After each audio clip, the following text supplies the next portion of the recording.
I started to say, thank you, Helmut, but perhaps I should say, thank you, God. You know, this room was a pandemonium 5 minutes ago. And Helmut stands up, and there is silence. Everybody races to their seat, and he stands there benignly, benevolently, until everybody is in place, and it's quiet, it's silent in here. Your introduction was, as usual, clear, full of profound truth, honest. I found only 2 or 3 exaggerations and 1 lie. I don't speak Chinese. Ni hao. That's as far as I can go, almost. Well, I cannot go wrong here this afternoon with a talk that is subtitled Reflections on or Thinking About. I mean, you can't disagree with that. I am thinking about planetary environmental history. But I want to start today, if I can move this over just a little bit, with this picture. Let me go back one more. Sitting at the junction of the Rhine and the Ruhr River valleys in northern Germany is the city of Duisburg. I don't know what it looks like today, but this is an engraving from the 17th century, and we can assume it looked more or less like this for several preceding centuries. In form and in meaning, it is almost a stereotype of a world we've lost. Closed fortress, dominated by a soaring cathedral spire and thick defensive walls. Can you all hear me in this cavern? I've got a microphone on, but it apparently doesn't amplify my voice. They're just stealing my intellectual property. This is the city that became the home and the workplace of 2 of the greatest cartographers in early modern Europe. Is Gordon here? Gordon, we're going to talk about maps. The 2 greatest cartographers, or 2 of the greatest, in early modern Europe. Gerard Mercator, or Merchant, and his son Rummold. They're part of an immigrant family from Flanders, now Belgium, a family that got in trouble there with the Catholic authorities and left home to find freedom and success in their adopted country. Actually, they were of German ancestry. But after their coming, Duisburg would never be the same. The Mercators were leaders of an age an attack of a movement that was beginning to break down everything that Duisburg stands for in that picture, intellectually and physically. Those formidable walls, that spire of supernatural authority. This guy, Mercator Sr., is the more famous of the 2. He was a brilliant mathematician, instrument maker, calligrapher, as well as cartographer. He arrived in Duisburg in 1552. Already he was well known for having produced a comprehensive map of the world. This is a later version of it, 1569, but it was based on reports from those early explorers and navigators, Columbus, John Cabot, Magellan, etc. Gerard was among the first to depict this vast, newly discovered country of the Americas, the Western Hemisphere, and he was the first cartographer to use the name North America. The senior Mercator was also well known and controversial for his embrace of Nicholas Copernicus's model of the universe. This is not irrelevant here. The theory that started off the modern scientific revolution, arguing that the sun, not the earth, stands at the center of the celestial system. Mercator's target as a critical thinker, like that of Copernicus, was the ancient Greek geographer, mathematician, astronomer, Ptolemy. This is Ptolemy's map of the world, or the map of the Ecumene, the known world. Actually, this map comes from 1482. Ptolemy's long since gone, but the hold of this man on the cartographic and geographic imagination of Europeans is very long. And here he is. And who wouldn't want to refute such a sour, scowling-looking guy? He looks evil. He was the target for much of their work. I've shown you his map, which appeared, the version I just showed you, only 10 years before Christopher Columbus accidentally ran into the Western Hemisphere. But it was Gerard's third son, Rumbold, who put together in the year 1587 this fresh new data coming from exploration, this new global perspective, to create a striking new image of the world, of our planet. I call this the image of second Earth. For the younger Rumbold has reimagined the Earth not as a single sphere, a globe, but a pair of two co-equal spheres, the old world and the new. First Earth and what I call here second Earth.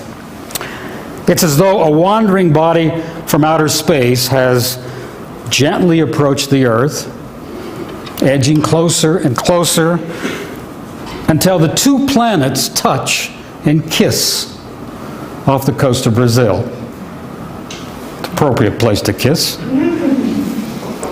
Happy union of two orbs, one old and accomplished, the other young and fertile. The beginning of a great romance.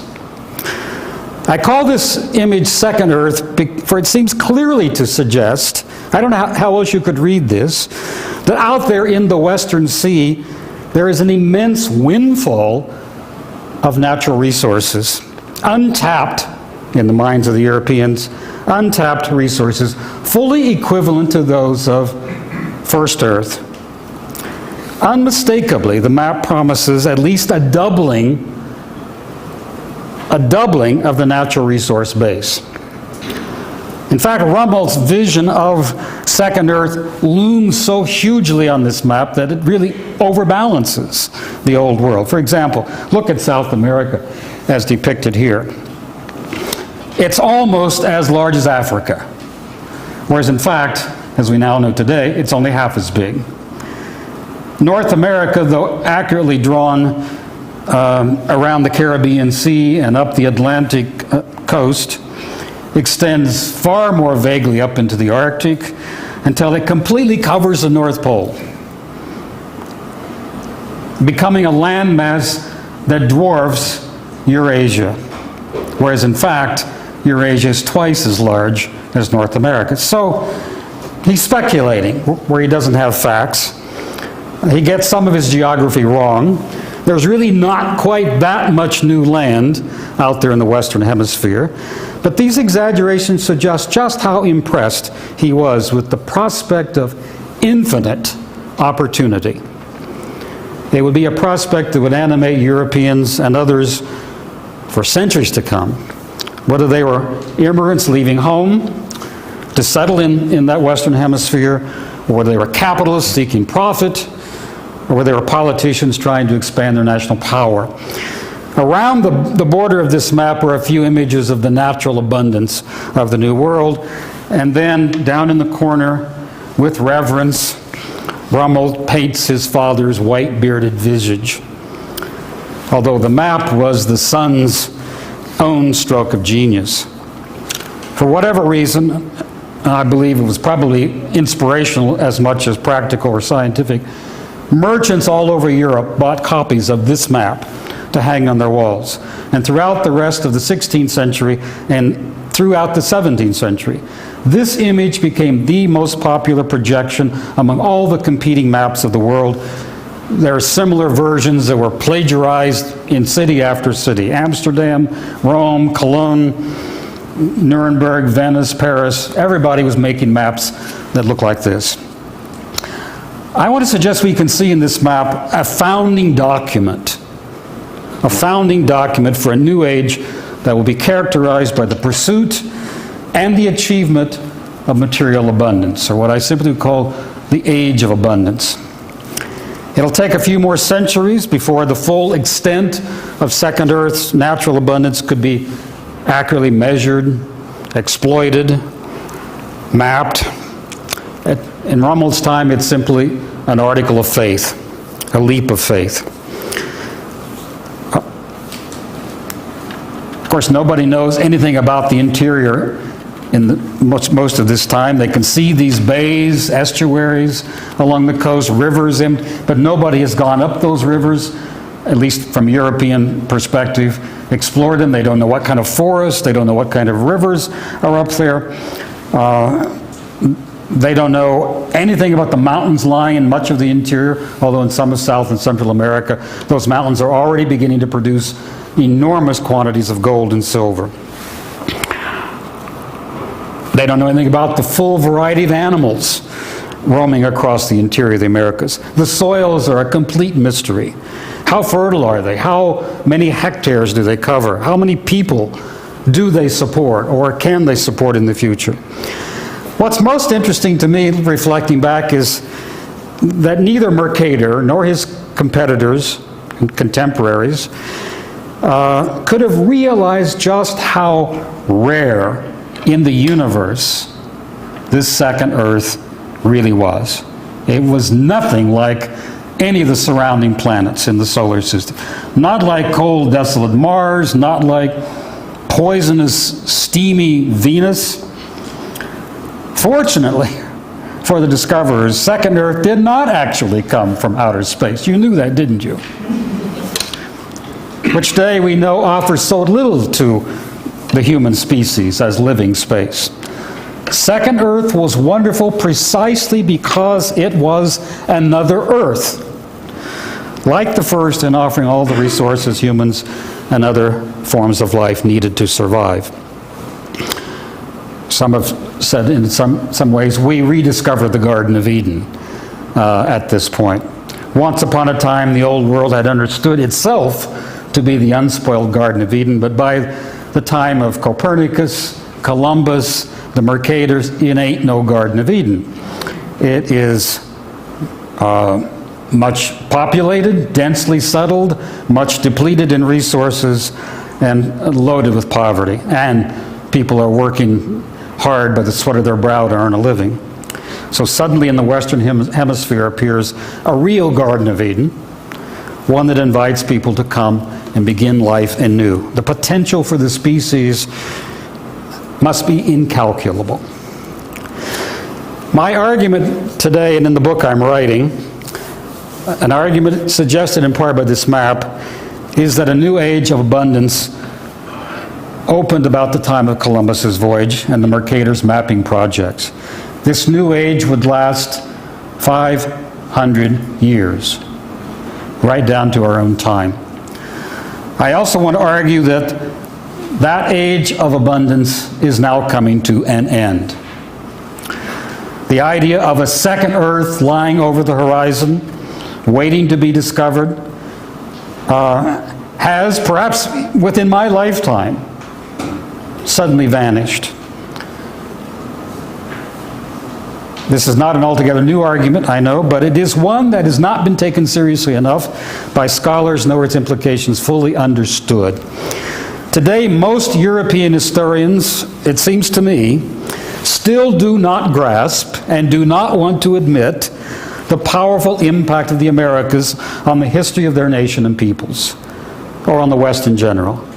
They've written extensively about the many changes that occurred in Europe in the 16th, 17th, 18th, 19th centuries, in science and technology, in political thought and institutions, in economics, but they continue to explain those changes by mainly internal forces, ignoring or minimizing the impact of second Earth. There have been, however, a few European thinkers who did acknowledge the power of second Earth and ask how its discovery was changing the course of history, even in their own day.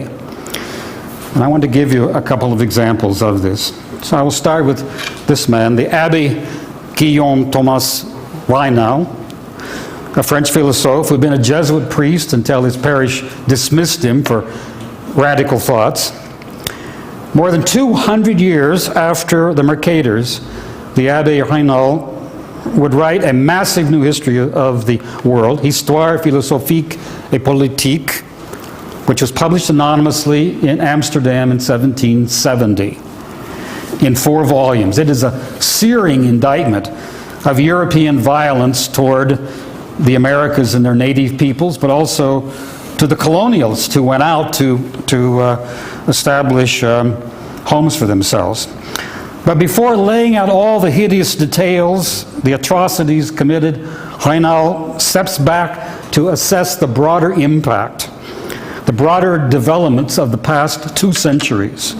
And these are his opening dramatic words, the very first words in this 4-volume volume. I translated quite simply in this way: there has never been an event as interesting for the human species in general and for the peoples of Europe in particular as the discovery of the New World and the passage to the Indias by way of the Cape of Good Hope. Then began a revolution in commerce, in the power of nations, in the way of life, in industry and government of all people. Those are bold words, which we have more or less forgotten. He's arguing that the discovery of the Americas, particularly, along with the sea route around Africa, detonated an epoch of revolution.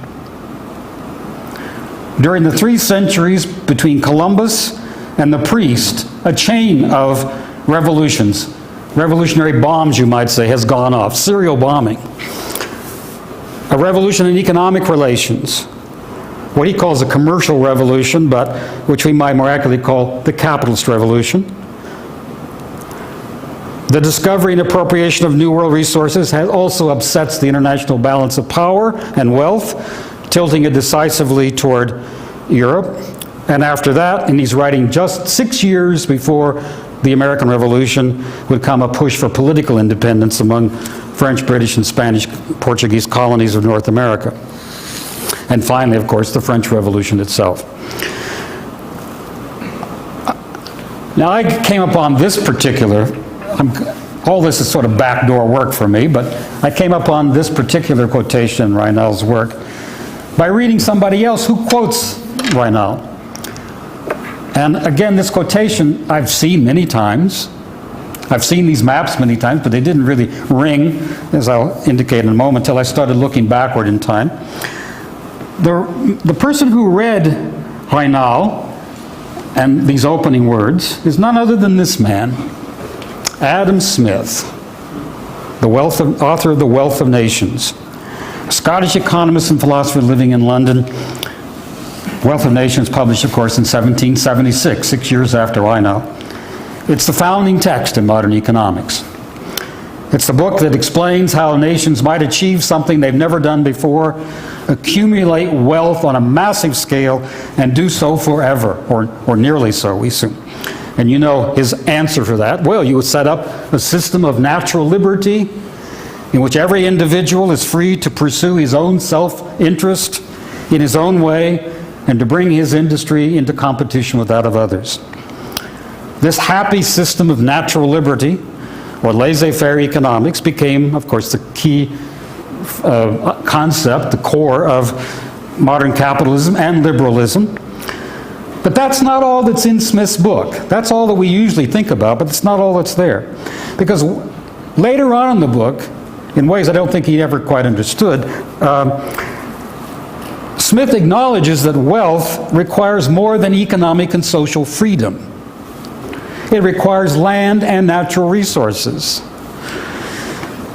Or we could say that a system of natural liberty requires a bountiful natural world. Smith became aware of this when he began thinking about the Americas and what was going on there with European settlement, and he reads Raynal very late in his composition of the books, rather late in his life. So the first volume of The Wealth of Nations pays no attention whatever, really, to the Americas. All his attention's on the old world and its incremental gains in labor productivity through brilliance of thinking, rationality, and so forth. The division of labor, the pin factory, and all of that. It's not until he comes to the second volume that he begins showing an interest in the Americas, and it was there that he wrote words that complicated his advocacy of economic laissez-faire. And I've put them at the bottom of the screen. Maybe if your eyes are weak, you can't see them, so I'll read them for you. It's almost a plagiarism of Remin. He says, and he just slides this in on page 732 or something, the discovery of America and that of a passage to the East Indies by the Cape of Good Hope are the two greatest and most important events recorded in the history of mankind. Actually, he says humankind. That was my sexist. Humankind.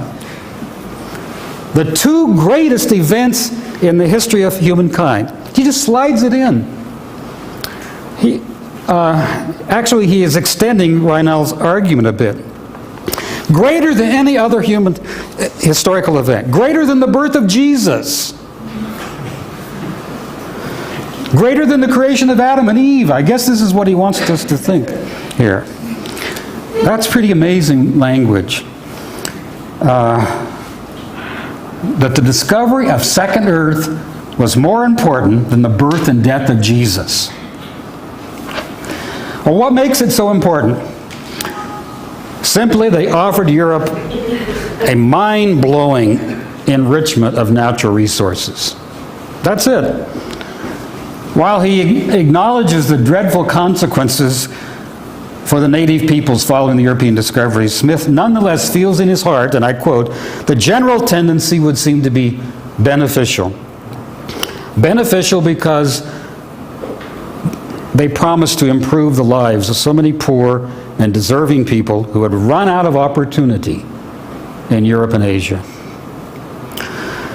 You know, the Wealth of Nations is usually seen as a celebration, an optimistic celebration of capitalism, and that's hard to miss.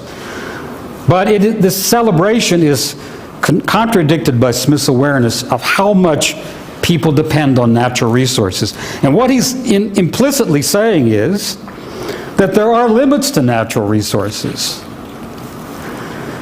Second Earth is only a one-time, only, windfall. Eventually, no matter how abundant it might seem in his day, sooner or later, it too will be consumed. And then what will follow? No more growth. Humans will have to learn to live within the limits of second Earth as they have done with first Earth. The best you could hope for would be a temporary, not an infinite or endless future of growth. Well, I think this more complicating perspective of the founding father of modern economics has generally been ignored. So, to sum up what these guys are saying, and I don't have the time to go through this in detail, read my 2-volume work when it comes out in a year or two, which I'm calling basically now Shrinking the Earth. From a closed to an open world. The rise of capitalism and the idea of infinite economic growth. Inconceivable without the impetus that came from the New World. The growth of powerful states and imperialist expansion. A global outlook on trade, immigration, and expansion. And finally, science as a tool of conquest, as well as improved understanding. Over the years, I've looked, as I said, at these maps and all these, whoop, they went right past me. I didn't pay much attention. But now I'm beginning to see prophetic significance in these early maps and economic writings. And from my researches, I'm concluding that we are entering an era that may be as radically transformative as that of Mercator, Columbus, Copernicus, and Adam Smith, what I call the Age of Limits, in which we very well, most likely, will reverse every one of those. Or we'll be asking about them, how much of it we can reverse. Ours is the point of time when second Earth has begun to shrink. Not vanish as a landmass or hemisphere. I still live there. It's not gone. But by this point, second Earth has become heavily settled, exploited, mined, farmed, and polluted, to the point that it no longer offers the bounty and promise it once did. Today, the population of North and South America is about 1 billion. 1/3 of that number live in the United States, the third most populous nation in the world. The Americas are not a completely used up land, of course, but it is a hemisphere facing unprecedented resource constraints. And now we can discover no second Earth, no third Earth, no fourth Earth, drifting toward this planet, colliding or kissing or whatever to relieve us of our constraints. All this became clear to me in the last 2 or 3 years when I began looking into this book that appeared in 1972, a landmark book called The Limits to Growth.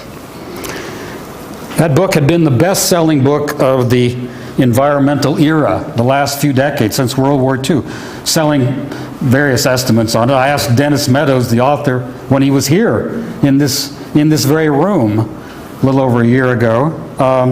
He couldn't tell me. 10 or 12 million, he said. That makes it a better selling book than Rachel Carson's Silent Spring. Powerful voices, especially among economists, businessmen, politicians, have contested the book because it seems so radical, so against everything that we know and believe. The critics were right. There are weaknesses in this book, and there are many faults. A lot of its data now look imperfect. But in the end, it seems to me, looking at the longer history, the critics did not prevail. Much of the argument of the limits to growth has gained more and more support over the last few decades. And I believe that this book signals, it does not cause, but it signals a profound change in global thinking. The sponsors behind this book were a set of highly respectable corporate and nonprofit world leaders, including the Club of Rome and the Volkswagen Foundation. It was their idea to commission a study of the linkages connecting the world's biggest problems: poverty, overpopulation, social tension, conflict, food supplies, pollution. The club wanted to know how all of these were related, and to find out, they recruited a young team of scientists, all of whom were undergraduates, graduate students, or postdocs. That's a remarkable fact in itself. You guys sitting out there, I mean, dynamite lies in the hands of a postdoc. And they gave him a small pot of money to start this off. And here is the team. The undergraduate, whose name is on the title, William Behrens. A graduate student from Norway studying at MIT University. All of this is taking place around MIT. Jorgen Randers, who's still alive today. The key technician, computer expert, this guy, Dennis Meadows, who had just finished a PhD in systems dynamics and computer technology at MIT. And his wife, this was a husband-wife duo team here, and the chief author of the book, Donella Meadows, who had just completed a PhD in organic chemistry at Harvard. I put her in big here because she was big. She was really the eloquence behind this group of people, but also because she's in the picture hidden behind the speaker's podium. And she deserves more than that. She died at a rather young age just a few years ago. What they, of course, concluded, and I'm sure some of you in here may not have read this book. There have been several updates of it, but basically their argument was that all these world problems are combined, linked by a common pattern of exponential growth.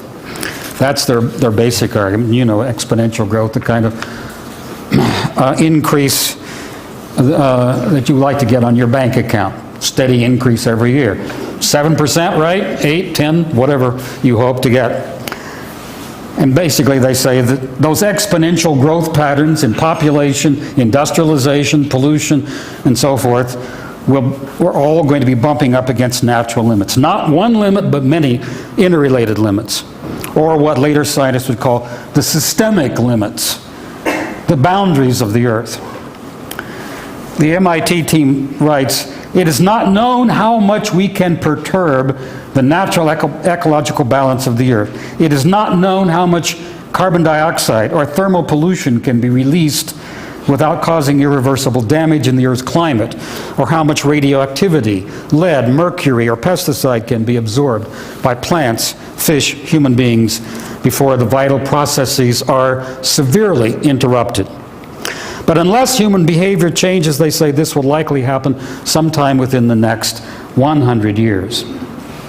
So, the limits to growth on this planet will be reached sometime within the next 100 years if we continue to follow these patterns of exponential growth.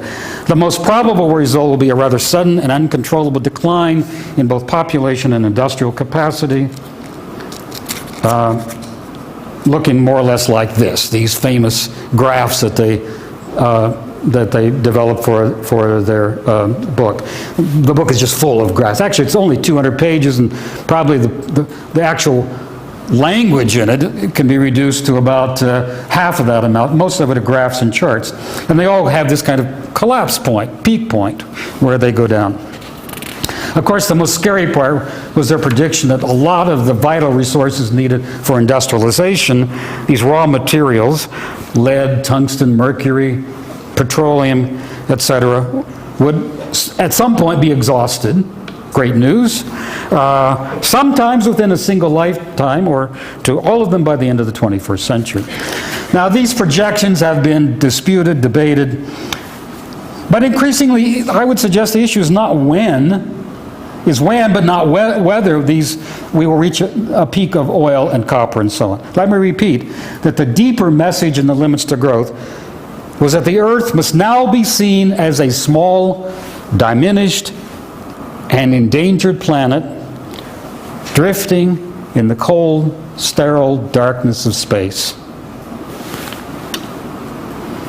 Go back to the cover of this book. An unknown scientist or artist designed this cover, but this is the shrinking Earth that they're talking about. The Earth that we thought was huge is growing smaller and smaller because of the demands we place on. It is not first and second Earth any longer. It's one Earth, and it's shrinking rapidly. By the way, in that very same year came out another book, because I don't believe one book is here a revolutionary force, but many books, many readers, a conversation that comes out of it can be a revolutionary change. And this book, Only One Earth, same sort of basic message, that came out in 1972. The key authors were an economist, Barbara Ward of the UK, and a French-born American microbiologist, René Debow. And the subtitle of this book was something like the Care and Maintenance of a Small Planet. Well, these are the beginnings in the 1972. The images on both of these book covers, where are they coming from? Well, we know where they're coming from, don't we? They're coming from NASA, the National Aeronautic and Space Administration of the United States, and perhaps the European Space Agency later on, and so on. They're all photos of the Earth taken from someplace else, someplace in space, a perspective that was only made possible by space technology. And you know what they look like. And obviously I want you to think about these in relation to good old Rommel Mercator back there in Duisburg. This one, NASA's famous photograph from 1968, which we now call Earthrise or Earth Rising. This small endangered planet out there in the blackness of space. More recently, this one, can you see the Earth in this one? I mean, this is the Earth. And these are the rings of Saturn. We're getting farther and farther off into space, and the farther we go, the smaller we look. Where are we now? Well, if you've got really good eyes, there's the Earth and its moon. And Carl Sagan made this one particularly famous, the blue dot photo. There we are. That's us. You know, billions of stars, as he liked to say, billions and billions of galaxies, and so on. The Earth, an almost infinitesimally small blue dot, virtually disappearing. All of these, I submit, convey a sense of scarcity, limits, fragility, vulnerability. They provide a dramatic contrast to the maps being drawn by Mercator's and their contemporaries. And by the way, the same technology that gives us a perspective of the Earth from outer space, a little closer gives us a perspective on who we are. This is second Earth now. The United States illuminated at night by the fossil fuels, and planet Earth lit up by electricity. Since the 1970s, the ecological consequences of agricultural and industrial urban growth have become more, not less, criticized and concerned about depletion, pollution, and climate destabilization has spread farther and farther. As a critic of the modern environmental movement, Denmark's Bjorn Lomborg has written bitterly, the idea of limits to growth still retains a hold on the public's imagination. He's the author of The Skeptical Environmentalist. I think I'm going to write a book about the skeptical Worcester when I read anything Bjorn Lomborg writes. He's right, I think. Whether you agree or not agree, it seems to me that this image notion that we live on a limited planet has gained enormously over the last few years. Of course, it's not easy to say conclusively what is in the public's imagination. But I think Mr. Lomborg is right about changing popular attitudes. But I want to suggest that the impetus for this idea of the limits to growth is not coming from Hollywood only. You can find it there, or from the grassroots. It's coming mainly from the scientific community. This new picture of the Earth depends heavily, like the one developed 500 years ago, on data and theories from the natural sciences. And arguably, the sciences have become the most powerful determinant of knowledge and understanding we have. What the scientists begin to believe and argue eventually becomes the norm for all of us. It takes longer in Kansas, but we get there in the end. The limits that scientists have been describing over the past few decades are Earth boundaries that we must be careful to observe in the interest of our own survival. They include those set by safe climate fluctuation, ecological integrity, and the hydrological cycle, among others. Just to cite one of many, many recent works along this line, this is from the Center for Resilience in Stockholm, Rockström and Crowd, A Safe Operating Space for Humanity, article published in Nature in 2009. Over the last 4 or 5 decades, much more has come to be known about how far we can perturb the systems that make the Earth function as a life support system. One important thing we have learned since the Meadows is that the problem is not merely one of depleting vital natural resources. Those resources still matter, but more and more it has become the threat of systemic perturbation that worries the scientific community. Well, what will be the implications for society in this new talk of limits? Thinking about the Earth in a new way, so different from that of the past 5 centuries, what will we do? Will we reject all of the habits and institutions, our habits of thought and behavior that we developed during the Age of Abundance? Or will we merely reform and revise them? Will we see a new wave of revolution as big and sweeping as those that began 500 years ago? Or perhaps should we say, will we see a new wave of counter-revolutions? Where will these new discoveries lead? I am convinced, after thinking in these larger terms, as well as exploring the literature of the last few decades, that we are in an era of discovery. New discoveries. Where will they lead? From an open to a closed world, one that puts up walls, as in Duisburg, one that has a spire over us of supernatural authority, probably not, and into capitalism and its core idea, the fundamental idea of infinite economic growth, the decline of modern states and of imperialism, a more regional or a more local outlook on trade, consumption, and immigration, a new role and ethos for science, from conquest to protection. In the epilogue to The Limits to Growth, the Executive Council of the Club of Rome, thinking about the implications of what was in this report that they had commissioned, sort of stunned themselves by saying, what is this going to require? And they come up with this phrase, a new Copernican revolution of the mind. They didn't know how else to frame it, what it means. By the way, this phrase has spread too. This is from Germany's own F.J. Schnullenhuber at the Potsdam Center for whatever it is, strategic thinking. You know what I'm talking about. Yeah. Anyway, he uses the phrase Earth system analysis and the second Copernican revolution. But why emphasize Copernicus only? Why not talk about the Mercators? We might as well say we require a new Mercatoring revolution in our imagination. We can only make guesses about where all this recent talk of boundaries will lead. I'm not here as an infallible prophet.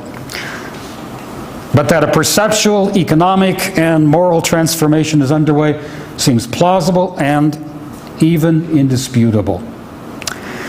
As a mere historian, it's not my job to write a manifesto for this revolution, or to promote it, or to fight for its success. That's not my point. My job is only to explain as best I can what seems to be changing over the short term and over the long term, and try to suggest the causes of those changes.